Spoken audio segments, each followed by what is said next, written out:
So what we're going to do, I'm going to talk a little bit from an evolutionary perspective, what's happened with, for me, just personal experience, memoir-esque, informing Yoga Healer and just kind of following the evolutionary impulse. And then what we're going to do is talk to these three lovely yoga health coaches, Mark and Natasha and Tamsin, about how creating places for them to then engage with what I was trying to do evolutionarily has shifted them in their path, and kind of in the same way, overview, give you guys a sense of, what might be possible for you and what really is going on behind, like the sort of like behind the brand. Christian talked a lot about transparency, and I'm pretty big on that myself. And just my hope in doing this is that you'll also get a sense of like, oh, I could do this way with the people in my family, friend group, community, the people maybe around my practice, my teaching, my business. I just want to get a quick show of hands, like who's teaching or counseling or coaching in the wellness industry? Raise, be proud. Okay, great. So that's like 80%, maybe a little bit more of us, which is pretty typical overall in the greater sort of even listenership of Yoga Healer. So I started out in 2000. Well, actually, it's pretty funny. When I was in Ayurveda school, I landed this sweet job doing Panchakarma treatments. I was working at the Panchakarma clinic, and I got like a wealthy client to basically fund my schooling. I'd show up and do 2 yoga classes a week in Panchakarma therapies. Like about 2 hours, like Shirodhara, body work, a little bit of counseling, keep her on track. She was super wealthy. And I let her know, I'm like, you realize that you're enabling me to actually focus on my studies, because I don't have to run around town. Very quickly into Ayurveda school, I started teaching a few workshops at yoga studios, because I was also simultaneously going to the Iyengar Yoga Institute of San Francisco's teacher training program. It's a 2-year teacher training program. Most of my friends there were already yoga teachers who were learning the Iyengar method. And so they had all these connections in all these studios, and they're like, oh, you know a little bit about Ayurveda, why don't you teach? So the first class I started teaching in yoga studios was Daily Routines of a Yogi. It's basically Body Thrive, but it was a 2-hour version of Body Thrive, which now takes us 10 weeks to teach. I was like, oh, if they have the information, then they'll just go do it. And then we're like, oh, it doesn't actually work that way. They have to digest and implement and be accountable and whatnot.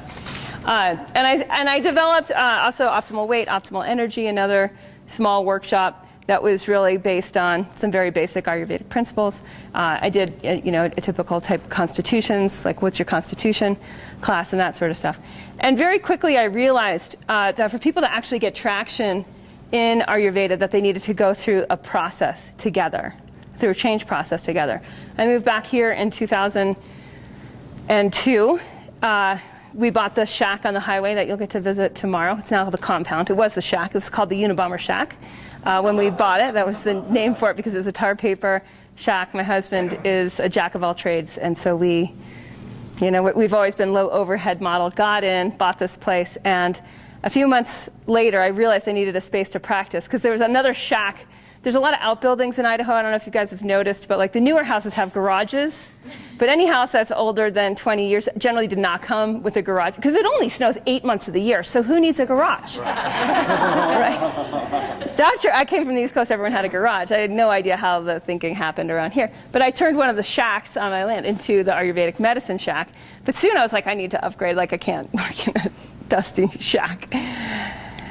So I bought a yurt. Someone was selling this really gorgeous, high-end, like fully pimped out yurt. And so I bought that and started my Ayurvedic medicine practice. In 2002, I did my first yogi detox. It wasn't called that then. It was an Ayurvedic cleanse with 6 people. This was before detox was hip. This was before like anyone knew they should be cleansing seasonally. This is like ancient, right? 12 years ago. Ancient history. And that got traction and we got results. So I started to do, and people started to ask me for it. It started to gain traction. And the next year, I think the first year we had 6, maybe the next year we had 20. And then it became this thing I'd offer 2 because the classes were full. And then I took it online. What I realized from seeing clients and doing the detoxes was that group processes are very effective for change, whereas information, 2-hour workshops where they get the chunk or they read the book, are less effective for change. At that point, I realized most of the clients I was seeing for Ayurveda needed education and accountability,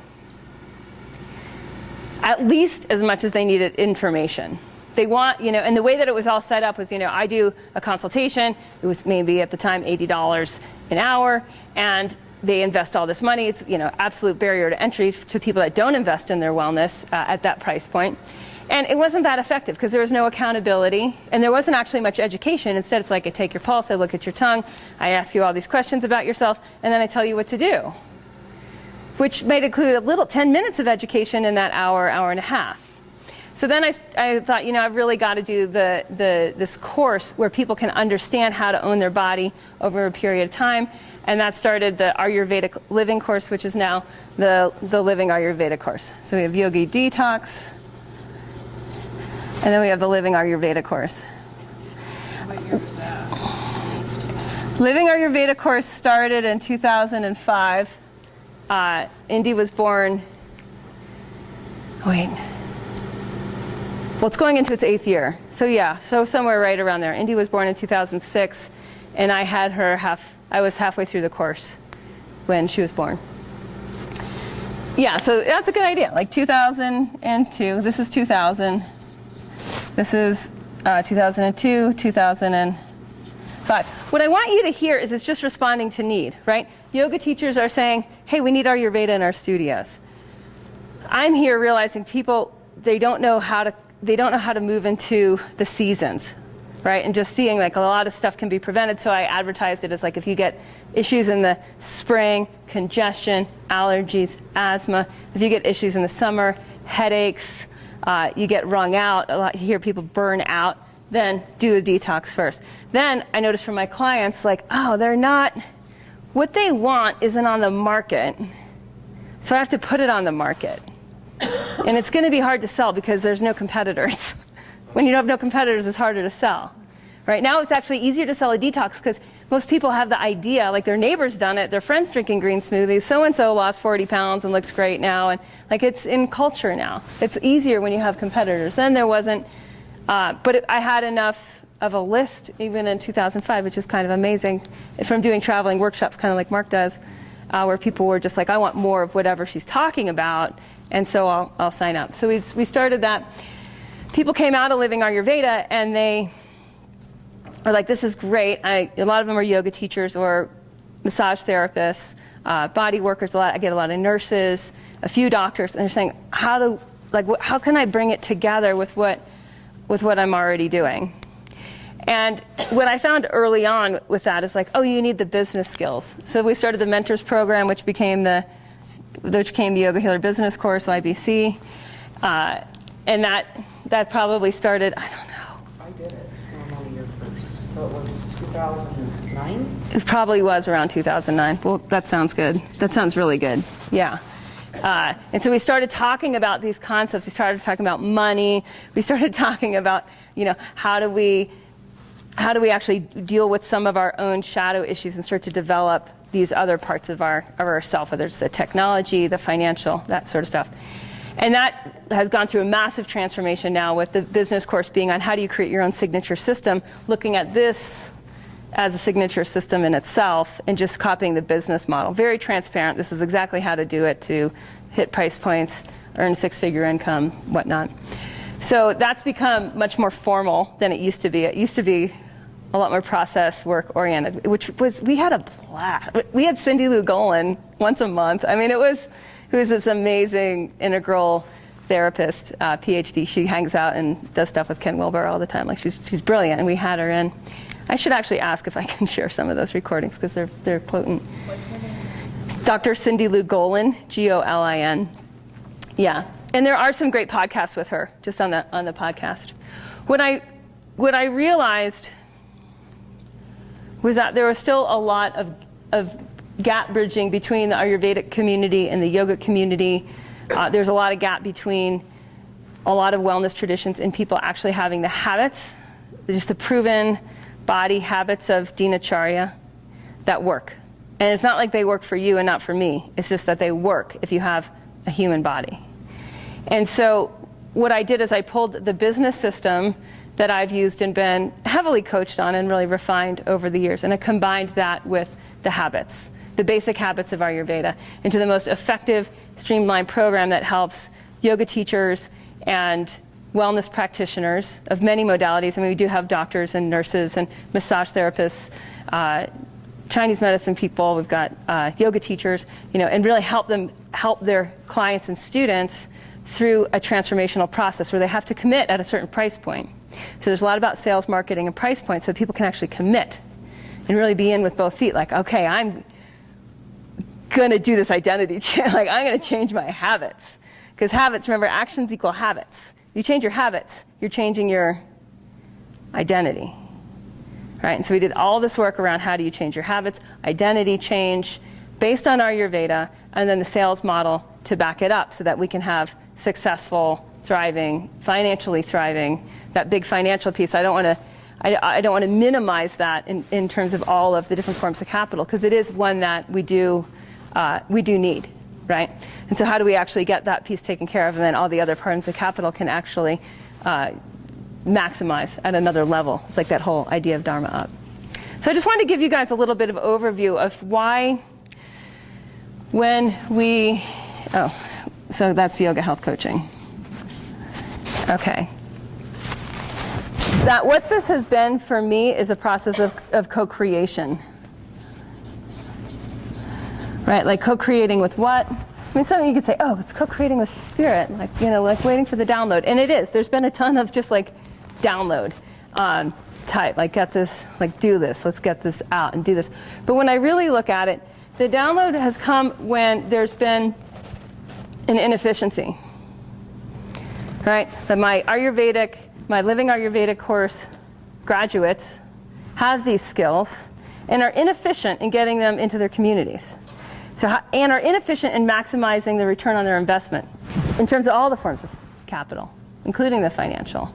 So how do we up-level these efficiencies? And out of that, there's a synergy, there's a creation with what's happening, what's presenting, right? And then being saying, okay, how do we interact with this? What's trying to happen next? Let's try this. And you and I were just talking about how you got to get nutty, you got to get dirty. Was the Living Ayurvedic course always the Living Ayurvedic course? No, it was the Ayurvedic Living course. The mentorship course became the business course. Yoga health coaching came out of yoga lifestyle coaching. Those little differences in the words, they were actually really different. They had a different look and feel on the inside. And we refined, say, okay, this is where we're getting traction. We started getting a lot of traction in the yoga lifestyle coaching with what was happening with the students. The model worked. The 10-week program plus continuity program for our students and what they were actually doing in our pilot programs, it worked. Our students were getting healthier at a very rapid pace. The teachers weren't making money. I told them how to do it, they weren't doing it. I'm like, this is all you have to do. And they're like, yeah. No, let's give it away, and I'll get all these people my courses. And I was like, okay, and this is what differentiates my yoga health coaching program from a lot of the others. And you will see a ton of awesome yoga health coaching programs sprouting up, which are going to be based on Ayurveda. And it's awesome. But what they're going to be missing is the sales and marketing and accountability that enables us to thrive and also enables our clients and customers and students to commit, to really commit. So what I imagine we're going to see is that this program has higher degrees of efficacy, that it's more effective for the participants of the coaches themselves that are certified, right? So it's not just that the coaches, how many coaches get certified. It's how do their students do? Are we seeing the kind of rapid results that we know are possible? And that's what's crucial to me. And part of that is part of the business model. And it's the part that most people are like, oh, business, like, yeah. I mean, you guys know. It's like, yeah, it's like that. There's a little sticky, mucky work in there. So what I want to do next is just, who wants to go first and kind of reflect and tell their story with what's, yeah. Unless you want to. Okay. If you want to clip, we can clip and pass. That's new language. Sounds like a football. I know, it totally does. We're gonna clip and pass. Hold on. Or I can do, yeah. There you go. Voila. Voila. Or I can just hold it. Yeah, you can just hold it. It's probably easier because I'll just pass it down. Okay.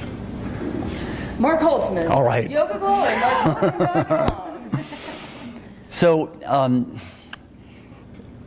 in order to actually talk or speak to my experience as a yoga health coach, I need to dial it back a little bit.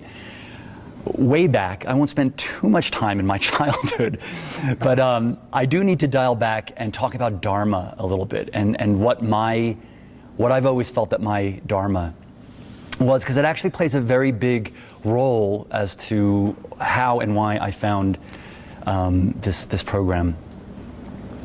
And for me, for the longest time, for as long as I can remember, I've always been driven by a Dharma, which is that really nothing would mean anything to me unless my life was of use to others.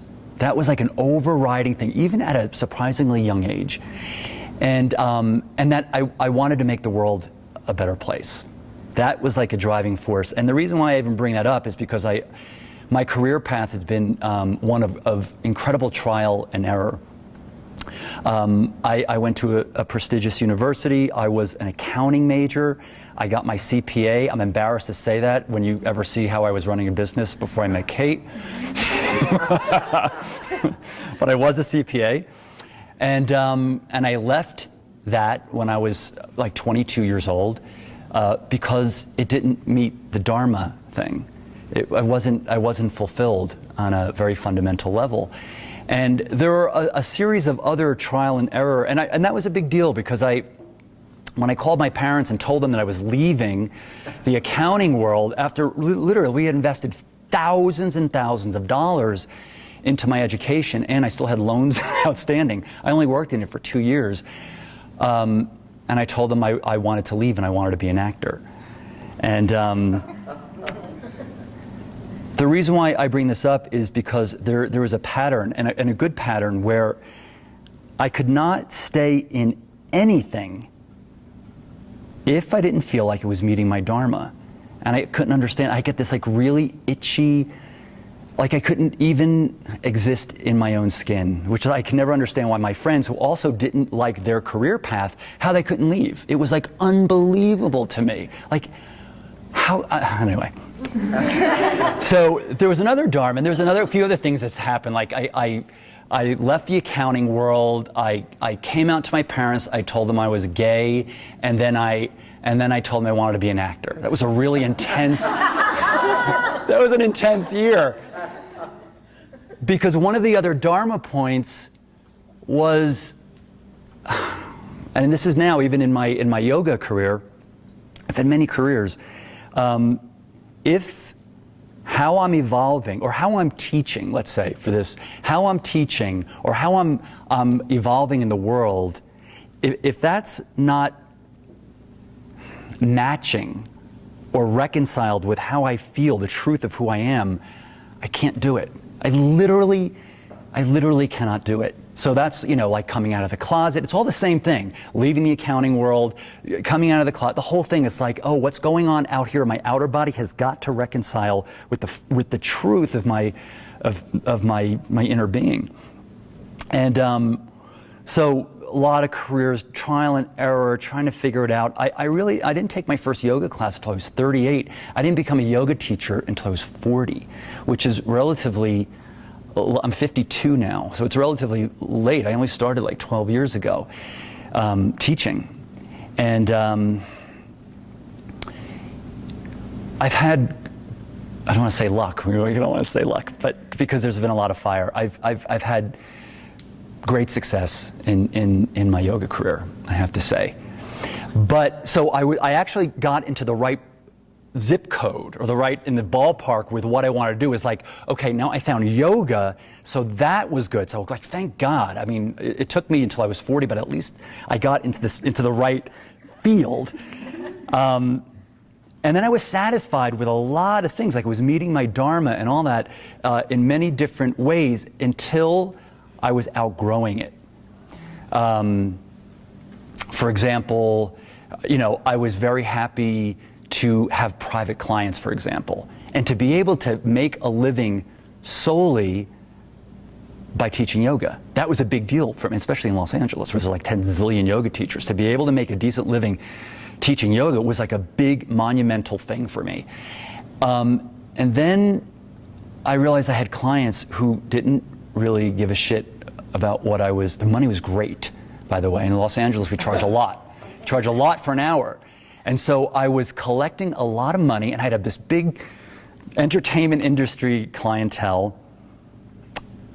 And then I thought, oh my God, I'm in the field of yoga, but I'm not, the Dharma's not being fulfilled. It was like really interesting, because I was in the yoga zip code, but I was sitting there thinking, like, they don't really care about what I'm doing. They just like the idea of having a yoga teacher in their house, right? And having this interaction, but they didn't care. Like, I would give them the same thing, and I, in the meantime, was growing, evolving, doing meditation. I was like evolving like crazy, and then I'd come back to this paradigm of teaching, and I thought, this isn't working. I didn't feel, at best, I felt like I was wasting my time, and at worst, I felt like I was wasting my life.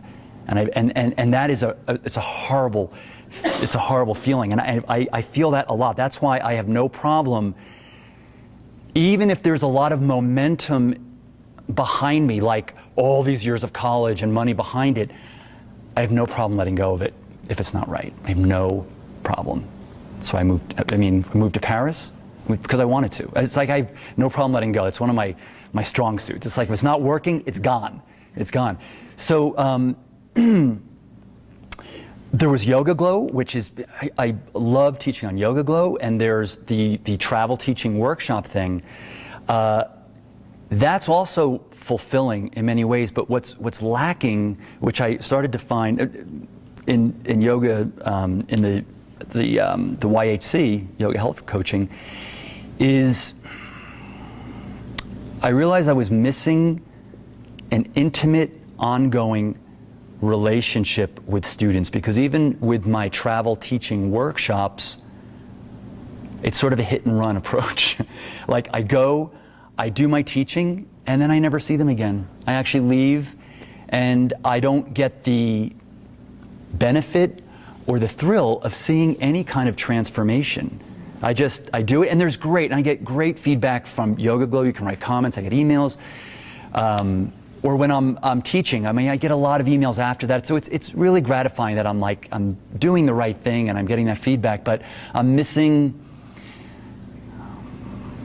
something more. So as I evolve as a teacher, the paradigm in which I teach needed to change. And I found that first I did Kate's Living Ayurveda course, which I have to say was one of the best online courses I've ever done. And in that course, we were introduced to what was then yoga lifestyle coaching. And I started to do the Dinacharya, which was, it transformed me. It actually, and I got so excited, and it morphed into yoga health coaching, and I thought, this is it. And you guys know when something is it. I mean, I know when something's not it, and I know when something's it. You can feel it. It's like this synergistic, like boom, this is it. So you feel it. There's no questioning.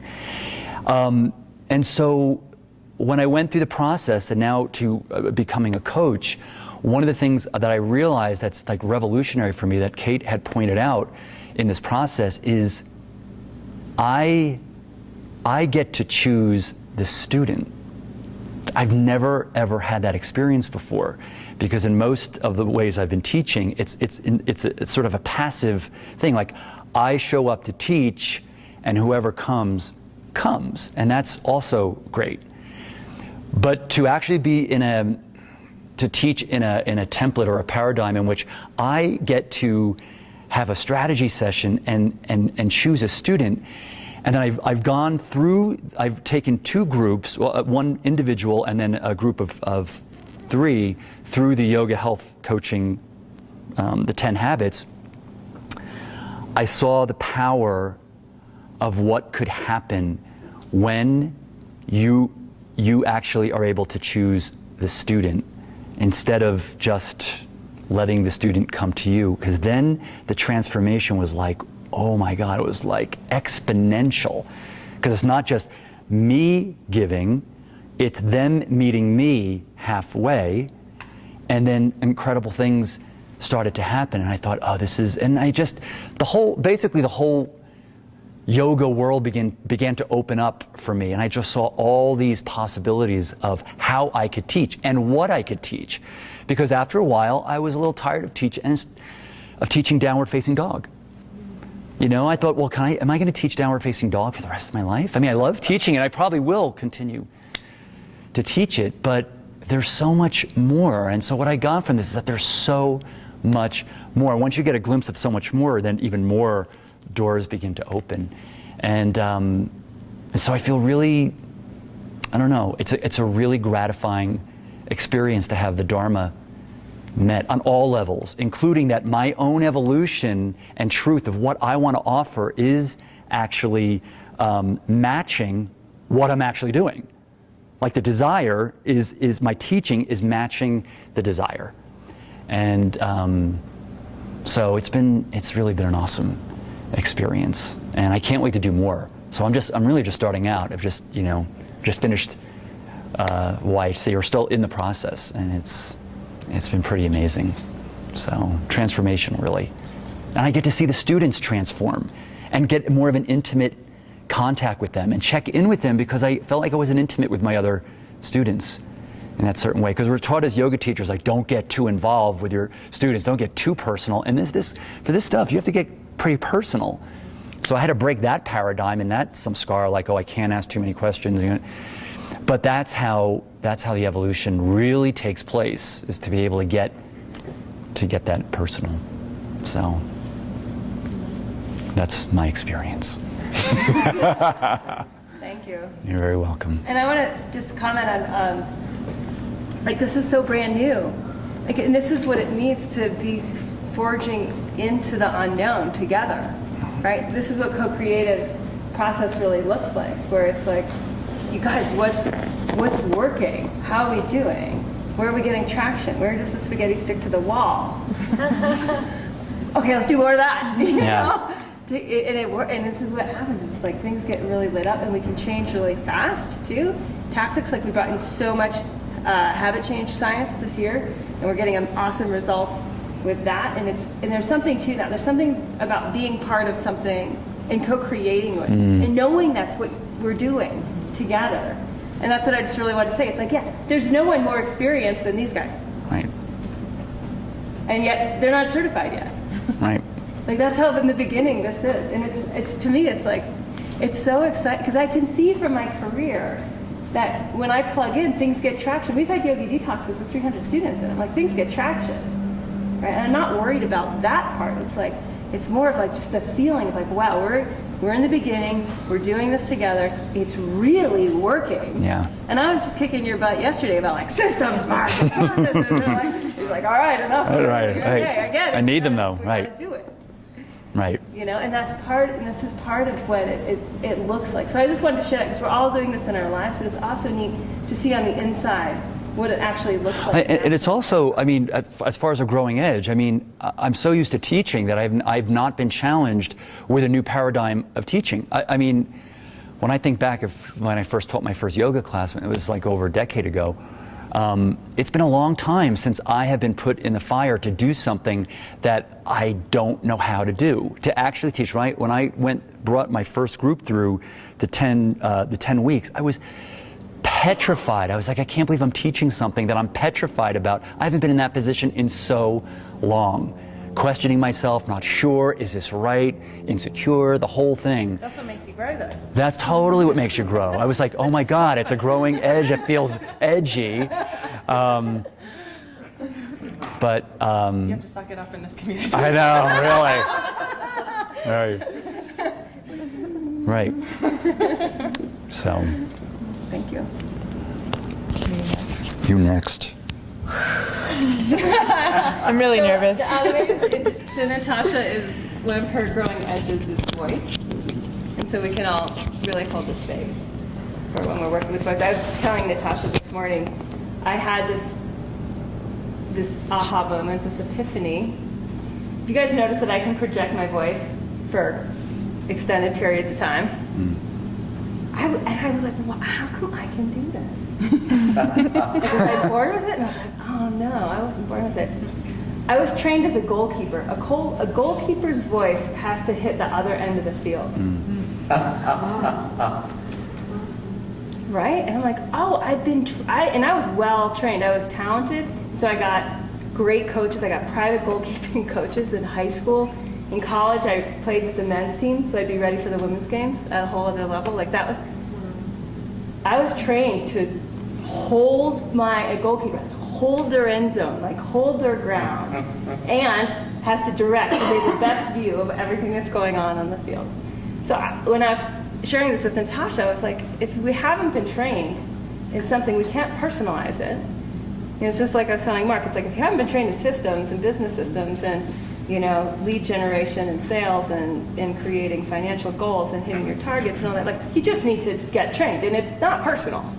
And the same thing's true even with something like with voice, which can seem scary. So it's just nice when we know each other's growing edges that we can help support and say like, yeah, I've got some massive growing edges that I'm working on too, and we all do, and no one's got it all figured out. So without further ado, welcome, my dear friend. Thank you. It was really interesting sitting here listening to Mark explain about his Dharma and when he was younger wanting to help people out, and I feel that I've had that calling in my life since I was pretty young. I never knew what it was that I wanted to do. I just knew that I wanted to help people in some way.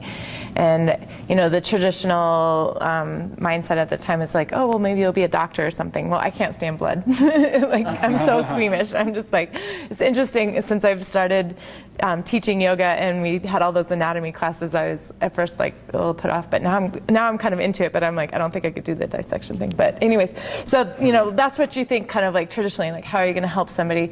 And I was always like, no, and I kept going to different things. I did restaurants for a really long time. I worked in restaurants, and then it just got to the point as I started doing the Living Ayurveda class that I was like, I can't go to bed early, I can't wake up early, I can't eat my dinners early because of my lifestyle. And I would try to do what I could, and then I eventually got to the point where I was like, I really need to take this jump and see where it takes me and see what happens. And so last April, I gave my 2 weeks at the restaurant, and I haven't been doing that, but it's just been a big chance to then start to put yourself into something and really see what happens from with that, and see how you can shift things and then start to get that personal experience. I definitely am not the science person. I'm not the person that looks at all the data, and it's more like, how does it feel in my body? How does it help me or not help me, or what ends up happening? That's what I base most of my beliefs in, I guess.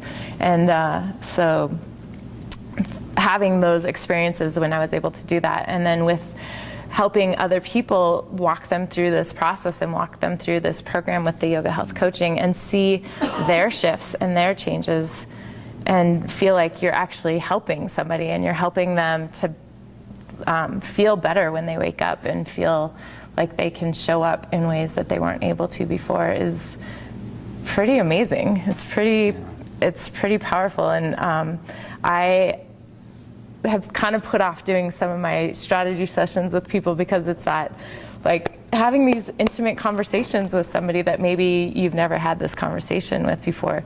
And I just did a whole bunch the last 2 weeks, and I was so excited this last couple of weeks. Just like, I would get off these phone calls and felt like, wow, I really made this connection with somebody. I was really able to get to know a little bit more about them and have a conversation in a way that most people don't have a conversation with somebody in their life, and ask them, how their life is going and how, like, what things they're struggling with and what they want help with. And I was like, oh my gosh, it can come out of me if I just keep showing up and keep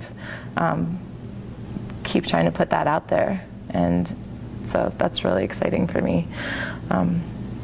I don't have as much. You're starting your next group On Monday. Yeah, I have 5 people signed up for my group. It starts on Monday, so I'm really excited. Very nervous too, but. Me too. I was nervous before Body Thrive. Isn't that funny?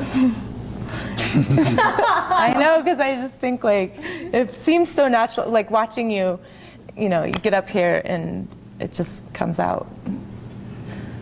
Oh, that's all I do for decades.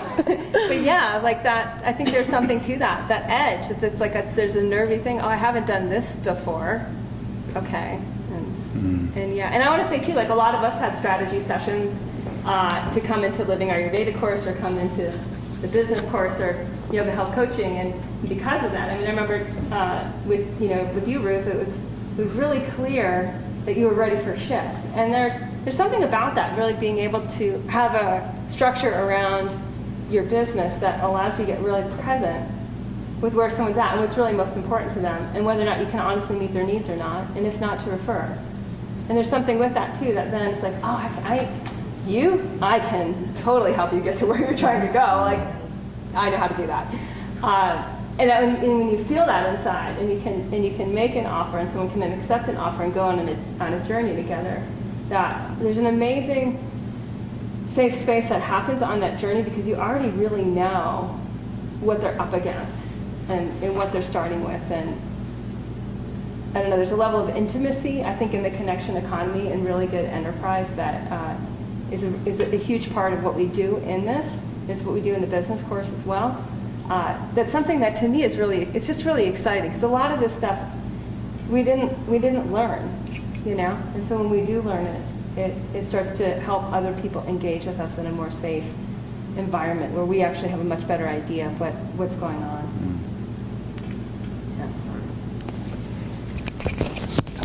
Pass it down.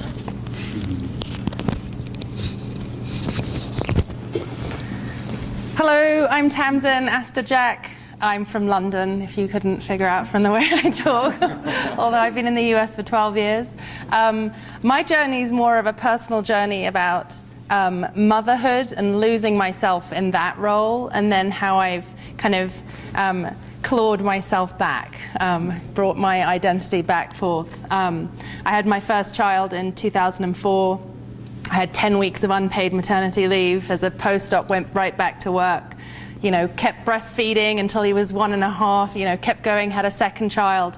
Realized during my second pregnancy that I was starting to lose myself, that work and parenthood was my sort of defining features, my defining character.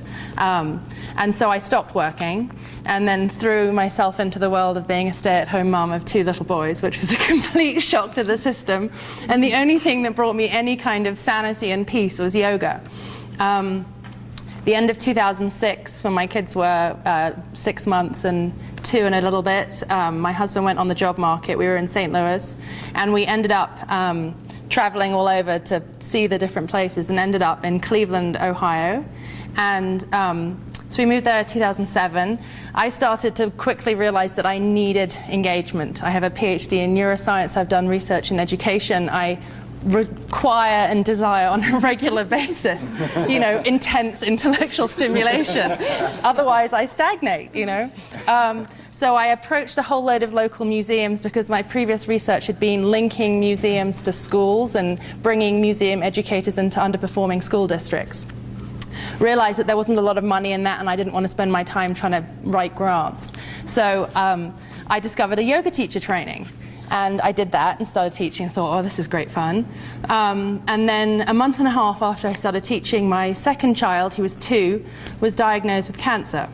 And so I suddenly found myself in this completely different world where I was, having to learn the lingo, having to deal with death in a really, and life in a really fundamental way. And the thing that kept me sane, the thing that kept me, being there and present, was yoga and meditation. It was really the tool that saved me, and allowed me to be a wife, a mother to my 4-year-old, and be present for my 2-year-old during this process. He's now nearly 6 years clear, so that's really, really good news. Then he started to get on the mend, and I then realized I wanted to do something a little deeper. Did a training called Yoga Ed, which certified me to teach this 36-week curriculum in schools along with the national physical education standards, and also certified me to work with teachers.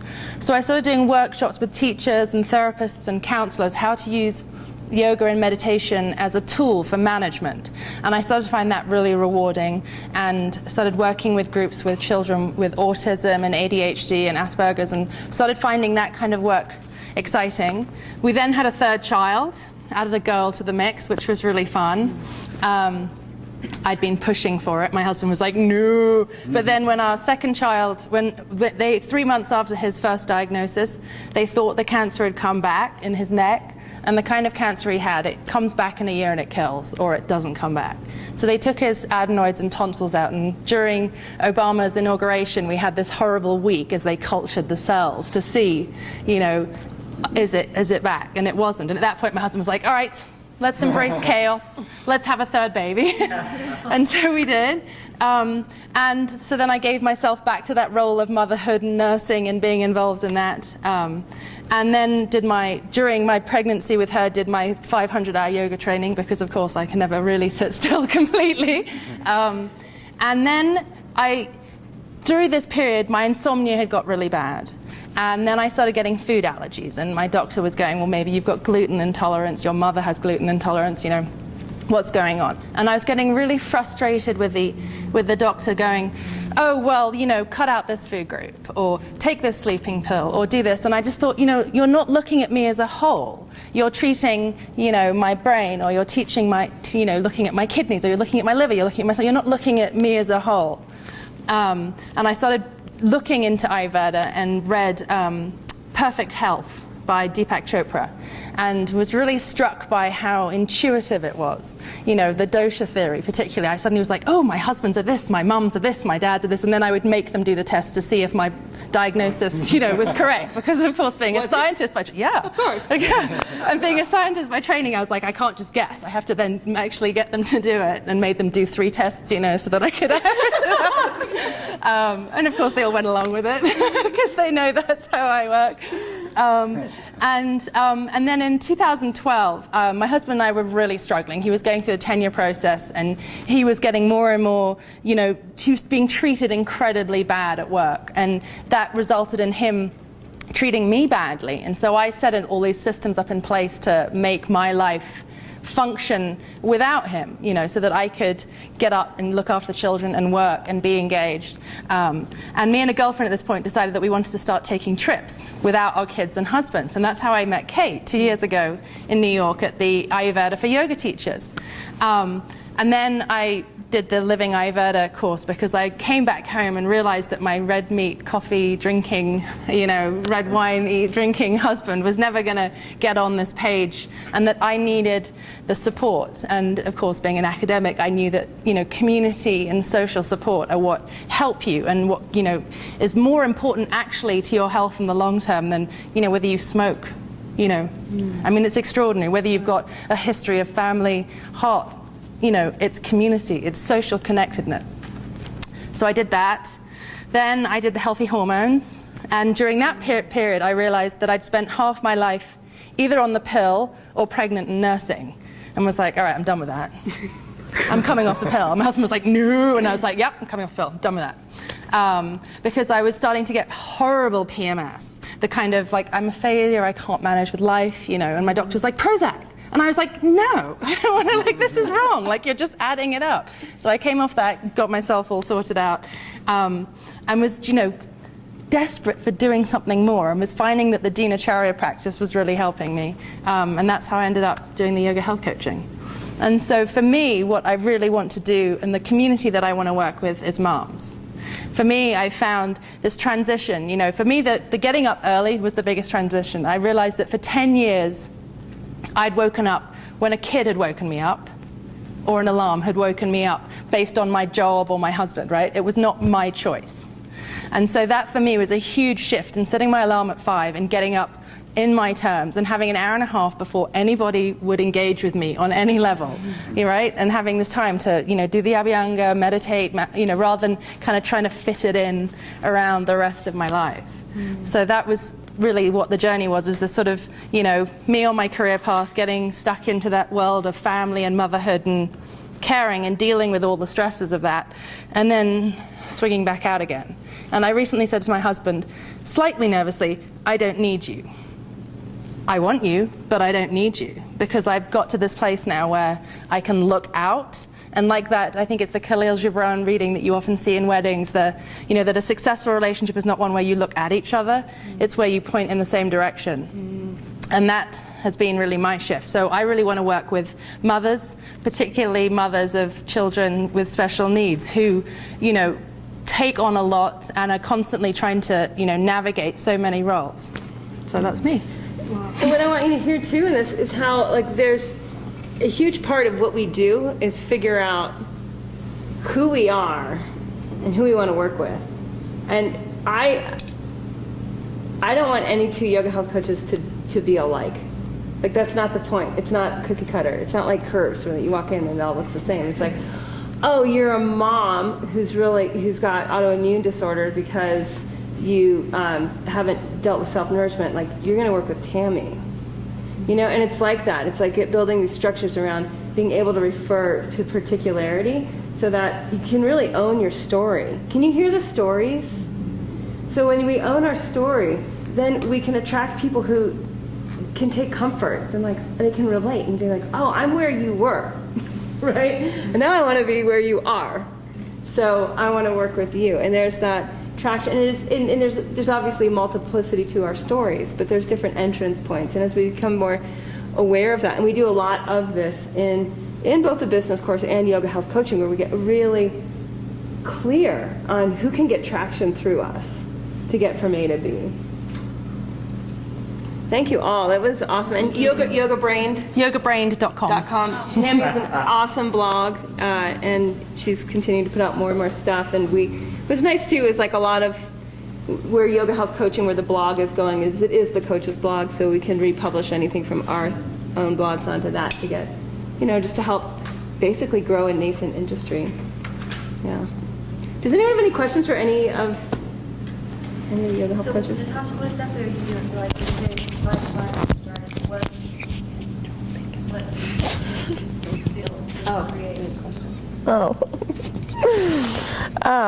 Well, I'm still figuring that out a little bit. Well, okay, so that in yoga health coaching, it's a template of here's 10 weeks, here's what you do week 1, week 2, week 3, week 4, week 5. This is how you teach Dinacharya effectively with habit change science so that your clients get results.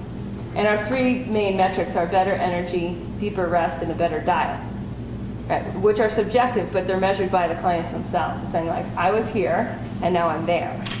And we use surveys to help get the data to see if it's working. The customization of how each coach builds out their package is a little bit different. For me with Body Thrive is my teaching course where I show the yoga health coaches how I teach the 10-week yoga health coaching. And no one calls yoga health coaching really yoga health coaching. That's not the point, because that doesn't attract the target client. Mine's Body Thrive, and I try to attract people with health issues that are really into yoga and into Ayurveda. So people that haven't really figured it out. And my course is full of yoga teachers and Ayurvedic practitioners that have health issues that they haven't resolved yet. So it's a pretty educated group. That's my target market. My target market's been yoga teachers and Ayurvedic practitioners for years, particularly yoga teachers for about 7 years now. So that's who I naturally attract. The way that I work with them might be quite different than the way that Tammy works with her moms. Mine's structured that we have a weekly hour-and-a-half teleconference call. There's people in Body Thrive, I think it's just US. Yeah.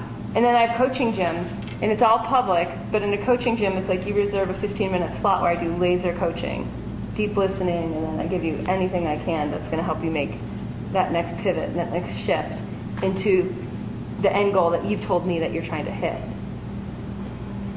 And so with that, there's a way of other people, hearing the coaching. It almost always applies to everybody. So the support community, we have a Facebook forum. It's crazy. Bodytire is insane how super supportive the members are for helping each other make their shifts.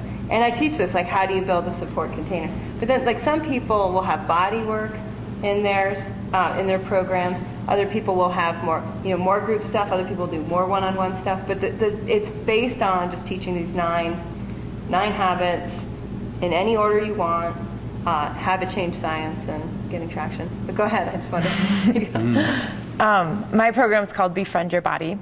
And so in trying to build traction around whatever you're doing, I've tried out different things. And Kate talks about not necessarily needing to go through and wait until you have everything all perfect before you start. And so I've tried different things to just see where I get response. I've tried, so I was in 3 car accidents in a month in 2008, and I had lots of neck and shoulder pain and issues from that. So I've tried to do the chronic pain thing. I haven't gotten a lot of response from that. I tried to do kind of a habits of a yogi type thing, because I'm a yoga teacher and I'm involved with all of these people in classes. And how Kate was talking earlier about trying to interact with different groups of people, because if you do stay in your same little box, in your same little group all the time, in a way, I start talking about these things and people are like, oh yeah, that sounds great. And then when you really get into it, they're like, oh no, I'm fine, I'm healthy. And you're just like, okay, so maybe this isn't the right group. So the group that I have going right for this next one, I've talked a lot about overwhelm and stress and just getting better sleep, some of the more basic things. And it's one of these things that you can evolve it as you're going. And as you start to get into different areas, you'll start to notice what comes up for everybody. But it was interesting doing all these strategy sessions around that in Jackson. I live in Jackson, and it's a very intense community, and everybody's like, well, yeah, I want to have it all. I want to be able to do this and this and this. And, I'm like, oh, wow, maybe this is going to be interesting. It's going to be a growing edge for everybody. Yeah. Thank you. That was awesome. I'm so well done. Do you have an idea of what's going on behind the scenes? Because I get a lot of questions, and I'm like, it's obviously not clear. Do you want the mic still? Sure. Thank you. Thank you, guys. So anything I can do to make things more clear, both so that you understand what who you're investing in, what you're investing in courses. But also so that you get a hit of what intentional co-creativity and Dharma have looked like for me. And I take it very seriously. Like I've mentioned before, I take my training seriously, my investment seriously. I work with teachers that are very intense, I have guessed. And there's not a lot of randomness to it. There's real structure to what I found has worked. And when something's not working, we try something else. And that's something that I really try to teach in Living Ayurveda. It's something I teach in yoga health coaching. With Natasha, it's been tricky. Actually, with all the yoga health coaches, it's been tricky, right? Who am I supposed to work with? Even for me at Yoga Healer, figuring out I was working with yoga teachers was tricky. It was trickier than one would think, because if you see something, when you see the finished product of something and it just seems so obvious how it would have come to be, but that's because you're seeing the finished product. When you see the car engine, when you see, what Henry Ford built, it's oh, of course that's exactly the parts that a car would need without any extra, right? But it's only obvious because it's already been created. When you start to see the co-creative process and where you're at in it and who you need to interact with, where that evolutionary conversation is for you, where the growing edges are, what the new actions are needed to step into a future identity, you start to see we can actually build some systems around this. There's actually a real process around this. And my sense is the more we see the more we see how it's done from people that are doing it, it just is like, oh, okay. It just starts to get more obvious. Just like, well, that's how you would build a car because that car is built. It works. Hi, my name's Tamsin Astor-Jack. My company is Yoga Brained, so my website is www.yogabrained.com. I started with Kate with the Living Ayurveda course, followed on with Healthy Hormones, and noticed a whole lot of shifts in my personal experience, my interactions with my food, my family, my daily rhythms and routines. I realized I wanted to upgrade my business, working with clients, working particularly with overwhelmed mothers, particularly mothers with special needs children. I have three children, two children who've gone through particular issues, ADHD and cancer. So I know from a very personal experience what that's like. Taking the yoga health coaching course that I'm currently doing with Kate is been a really profound experience because I've made a lot of connections with people, which has been very helpful for me, has allowed me to see what Kate calls my growing edges, the things that I need to work on. I've developed a huge amount in terms of my social media, my website updating, connecting with that, learning how to upload things to my website. I'm currently struggling and learning how to sell, which is my thing, but this group is very supportive in helping me grow and work with that. Thank you so much. Hello, I'm Dawn Lane from Cedar Rapids, Iowa, and the owner of Advanced Yoga Studio in Cedar Rapids. I met Kate through the Yoga Detox program and loved it. I've been doing that with her for about 4 years. I love how it's very easy, down to earth, and I came on board and did her business course and then the Living Ayurveda program. Kate's programs are so easy to comprehend and very easy to follow, packed with information and a great support system in the community.